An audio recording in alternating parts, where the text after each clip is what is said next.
বিষয়বস্তু দ্বিতীয় লাইনে দেখবেন লেখা আছে সংকটের মুখে দেশ। প্রশ্ন হচ্ছে সংকটটা সৃষ্টি হলো কেন? সেটার উত্তর প্রথম লাইনে দেওয়া আছে, গণভোটের রায়ের বিরুদ্ধে সরকার। এখন যেই গণভোটের পক্ষে আমরা সবাই ছিলাম নির্বাচনের আগে, সেই গণভোটের রায়ের বিরুদ্ধে সরকার হঠাৎ করে কেন গেল, এই বিষয়টা একটু বুঝে দেখতে হবে। এখানে একাডেমিক যারা আছে তারা কথা বলবেন, আমরা শুনবো। আমি আজকে দীর্ঘ বক্তব্য দিব না, আমি খালি কিছু প্রশ্ন রেখে যেতে চাই আপনাদের সামনে, যে কেন গণভোটের রায় সরকার গ্রহণ না করে সংকটের মুখে ফেলে দিল দেশটাকে। আমাদের যে কথাগুলো কেউ বলবে না, সেই কথাগুলো আমি একটু আপনাদের ধরিয়ে দিয়ে চলে যেতে চাই। প্রশ্ন হচ্ছে, ক্ষমতার পালাবদলের পর আমাদের ডিজিএফআই কেন ভারত ভ্রমণের প্রতি এত গুরুত্ব দেওয়া শুরু করলো? পররাষ্ট্রমন্ত্রী ক্ষমতায় আসার পর প্রথম রাষ্ট্রীয় সফর কেন ভারতে করে? আমাদের ম্যানেজ বোর্ডের প্রধানমন্ত্রী কেন তার প্রথম রাষ্ট্রীয় সফর ভারতে হবে বলে অলরেডি ঘোষণা দিয়েছেন? এত জায়গা থাকতে কেন ভারত থেকেই ট্রেনের কোচ আমদানি করার পরিকল্পনা করা হয়েছে?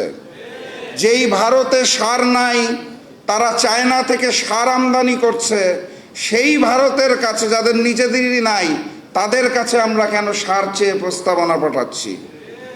চায়না যখন আমাদেরকে জ্বালানি তেল দিতে চাইল, সেই প্রশ্নটা আমরা কানে না তুলে, সেই প্রস্তাবটাকে কানে না তুলে কেন ভারতের থেকে জ্বালানি তেলের জন্য আবেদন দিচ্ছি?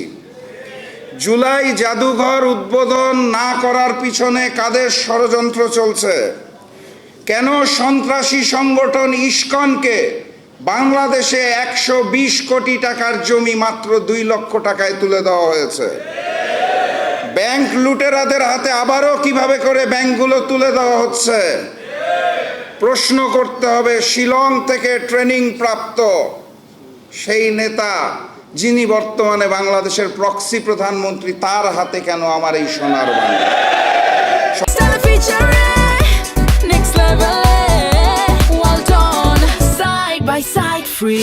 সংগ্রামী সাথী এবং বন্ধুগণ, আমরা আকাশে ওই ঘুড়িটাকে দেখতে পারি, ঘুড়ির সাথে যেই সুতাটা থাকে তার কিছু অংশ দেখতে পারি, কিছু অংশ পারি না। সেই সুতার মধ্যে থাকে ডিপ স্টেট, সরকার, কমিশন, প্রশাসন, মিডিয়া। কিছু কিছু অংশ দৃশ্যমান হয়, কিছু কিছু হয় না। এই ঘুড়ি আর সুতার পিছনে যেই নাটাই থাকে, সেই নাটাইটাকে আমরা দেখতে পারি না। বাস্তবতা এটাই, ক্ষমতার পালা বদলে ওই নাটাইটা এই মুহূর্তে আবারও ভারতের হাতে চলে গিয়েছে। এখন প্রশ্ন করতে পারেন, ভারত কেন গণভোটকে মানতে চেয়েছে না? কেন তারা জুলাইকে ভয় পাইছে? কারণ খুব সাধারণ। অগাস্ট মাসের 5 তারিখে শুধুমাত্র ফ্যাসিস্ট শেখ হাসিনা এবং আওয়ামী লীগের পতন হয়নি, সেদিন ভারতীয় আধিপত্যবাদ বাংলার জমিন থেকে পরাজিত হয়েছিল। তারা নতুন করে সেই আধিপত্যবাদকে ফেরত পেতে চায়। আমার 2 ছোট ছোট সন্তান আছে, তারা যখন দুনিয়াতে আসে এবং বড় হওয়া শুরু করে, আমি তাদের শিক্ষা দিতাম। যখন পড়াতাম আমার মনে আছে, আমি বলতাম A for Apple, B for ball.